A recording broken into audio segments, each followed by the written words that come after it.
this is 1 0, the first column. Then the coefficient of x2 in first element is -2 and here -1, so that's why -2 -1, right?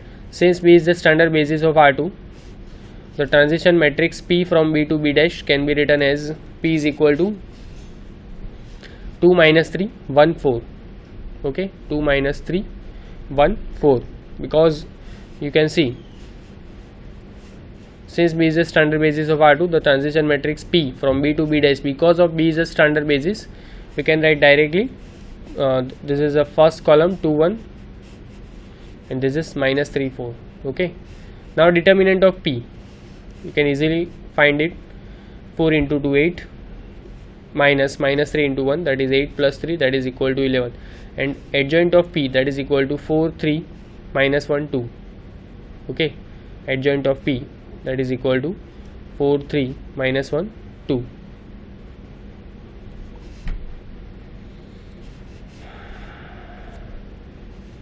How we write down this adjoint? Because just in 2 cross 2 matrix, just we have to interchange the main principal diagonal element, that is 2 4 can be expressed as 4 2, and we have to change the sign of the other diagonal elements, so 3 minus 1.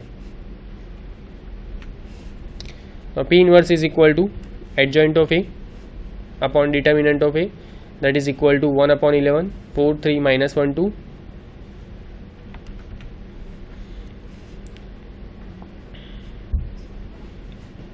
So the standard basis T with respect to basis B dash, that is equal to P inverse the standard basis of T with respect to B into P, that is equal to 1 by 11, 4 3 minus 1 2, so 1 minus 2 0 minus 1, so 2 minus 3 1 4.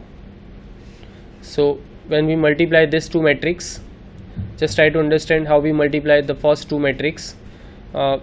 Just pick up the first row 4 3 and multiply with each column, so 4 into 1 4, 3 into 0 0, so that's why this is the first element 4.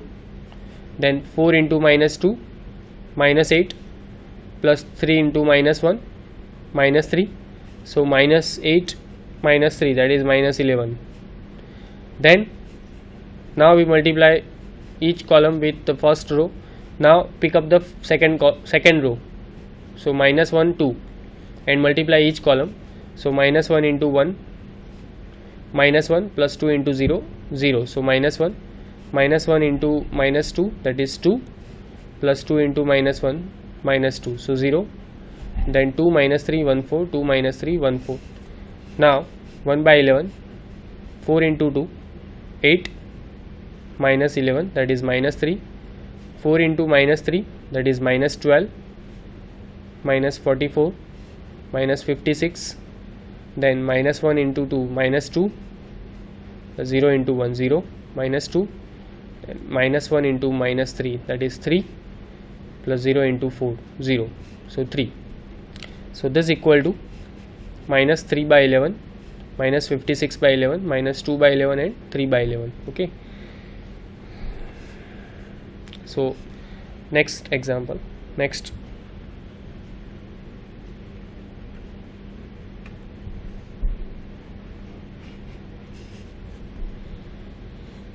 consider the basis. This is a question 4C. Consider the basis S, that is equal to V1 V2 of R2, where V1 is equal to -2 1, V2 is equal to 1 3, and T from R2 to R3 with a linear transformation such that T of V1, that is equal to -1 2 0, T of V2 is equal to 0 -3 5. Find the formula for T of x1 x2 and use that to find T of 2 minus 3. So what is our target? We have to find the formula for T of x1 x2, right? That is our first target. We have basis vector for the domain and we have image vector of that basis vectors. Okay, so what is our target? V1 and V2 are basis vectors, correct? Now and R2 basis vectors of R2, that means what? Any vector of R2 can be expressed as linear combination of V1 and V2, right? Any vector of R2 that can be expressed as linear combination of V1 and V2. So that's why we use first of all that property, that step, that if V is equal to xy is a vector of R2, then V can be expressed as linear combination of V1 and V2. So V is equal to K1 V1 plus K2 V2. So xy, that is equal to K1 V1 is minus 2 1 plus K2 V2 is 1 3. Okay, so minus 2 K1 plus K2 and then K1 plus 3 K2, right? This gives 2 K1 minus 2 K1 plus K2, that is equal to x. Comparing this to left hand side and right hand side, so minus 2 K1 plus K2, that is equal to x, and K1 plus 3 K2, that is equal to y. Solving these two equations, easily we can find K1 and K2. So solving this equation, we get K1 is equal to y minus 3x upon 7 and K2 is equal to x plus 2y upon 7. Okay, here we have just two equations, so directly we can solve these two equations and we can easily find K1 and K2. But suppose we have three equations, right? Suppose our domain is not R2 but R3, so definitely we have three basis vectors, right? So corresponding to that three basis vector, here we get three equations, right, if our codomain is also R3. So solving these three equations, we have to use matrix method, right? Just write down the augmented matrix, that augmented matrix convert into a row echelon form, right? And using that row echelon form, we can easily find the value of the coefficients, right, like K1 and K2 here we find, right? So but here we have just two equations, so we can easily find out K1 and K2, right? We don't need to use that matrix method. Using that matrix method also we can find K1 and K2, but it's quite easy to solve directly, right? So K1 is equal to y minus 3x upon 7 and K2 is equal to x plus 2y upon 7. Now put this value of K1 and K2 in equation 1. Okay, so equation 1 become xy, that is equal to y minus 3x upon 7 into minus 2 1 plus x plus 2y upon 7 into 1 3. Okay, so t of xy, that is equal to y minus 3x upon 7, that is t of minus 2 1 plus x plus 2y upon 7, that is t of 1 3. So y minus 3x upon 7, t of minus 2 1, that is minus 1 2 0 plus x plus 2y upon 7, that is 0 minus 3 5. Okay, so multiply this in this coordinate, so we get 3x minus y upon 7, then minus 9x plus 4y upon 7, and then 5 into x plus 2y upon 7. Okay, so it's quite easy to solve this example. And now also we have to find t of 2 minus 3. So just instead of x we have to put 2 and instead of y we have to put minus 3. So we get 9 by 7 minus 6 by 7 and then minus 20 by 7. Okay, so just put 2, so 3 into 2 6 plus 3 9, so we get 9 upon 7, then minus 9 into 2 minus 18 plus 4 into minus 3 minus 12 minus 18 minus 12 minus 30 upon 7, sorry, minus 9 into 2 minus 18, okay, plus 4 into minus 3, so minus 12, so that is minus 6 by 7, and then 2 plus 2 minus 6, that is minus 4, right, minus 4 into 5, that is minus 20, so minus 20 by 7.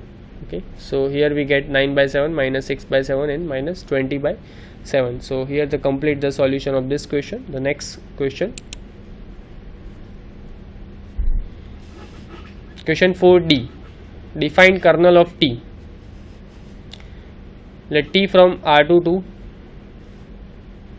R1, right, P1, T from R3 to P1, where P1 means set of polynomial of first degree, 1 degree.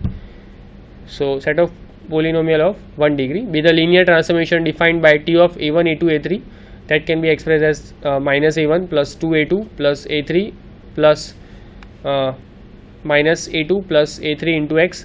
Find which of the following vectors are in kernel of T. So what is the definition of kernel of T? First of all, try to understand those vectors from the domain, we have to collect those vectors from the domains such that image of that vector that is equal to 0 vector, right? So if suppose our transformation, linear transformation T from V to W, right? So those vectors we have to collect from the domain V such that image of that vector that is equal to the 0 vector. Okay, so that's why one by one we have to check that for these three vectors how many are in kernel of T and how many are not, in the kernel of T. So here is the first definition: let U and V be two vector space and let T from U to V be a linear transformation. The set K of T of all premises of 0 belongs to V, right? So kernel of T set theoretically we can write in this manner, as I told you, X belongs to U such that T of X is equal to 0, where 0 is a 0 vector of the codomain, not a domain. Okay, it can be possible that the 0 vector for domain and codomain are different because of domain and codomain are different sets, right? So for the different sets definitely we have different 0 vectors, right? So this 0 is a 0 vector of the codomain, right? So we have to collect all the elements from the domain such that image of that domain, image of that elements are exactly the 0 vector of the codomain. So that's why the kernel of T we can write set theoretically in this manner. Kernel of T is equal to X belongs to U, where T of X is equal to 0 is called the kernel of T. Now it's quite easy to check that for these three vectors are in kernel of T or not. So just check T of 6 to 2.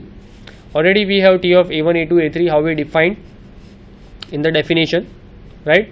So just put 6 to 2 instead of A1, A2, A3 in the definition. We can write minus 6 plus 4, 2 into 2 4 plus A3, that is 2. So 0 plus 0 into X, so we get 0, right? So definitely 6 to 2 belongs to kernel of T. Now T of 2 minus 1 1, that is equal to 2 minus 2 plus 1 plus 1 plus 1 into X, that is not equal to 0 because of here we get minus 4 plus 1, that is minus 3, and this is minus 3 plus 2x, so that is not equal to 0. Okay, so 2 minus 1 1 is not belongs to kernel of T. The third vector T of 0 0 0, that is equal to 0 plus 0 plus 0, that is equal to 0 plus 0 into X, that is equal to 0. So definitely this 0 vector of the domain belongs to the kernel of T. So basically kernel of T is a subset of domain, right? Because already we have collect all the elements from the domain. Next question, question 4e. If U and V are orthogonal unit vectors, then what is the distance between U and V? Justify your answer. Here is the solution where U is to quite easily understand, we use set of vectors of R3, x1, x2, x3, and V is V1, V2, Y1, Y2, Y3. So if U and V are orthogonal, it's clearly that inner product UV is equal to 0 by the definition of orthogonal vectors. So when inner product U with V is equal to 0, that means what?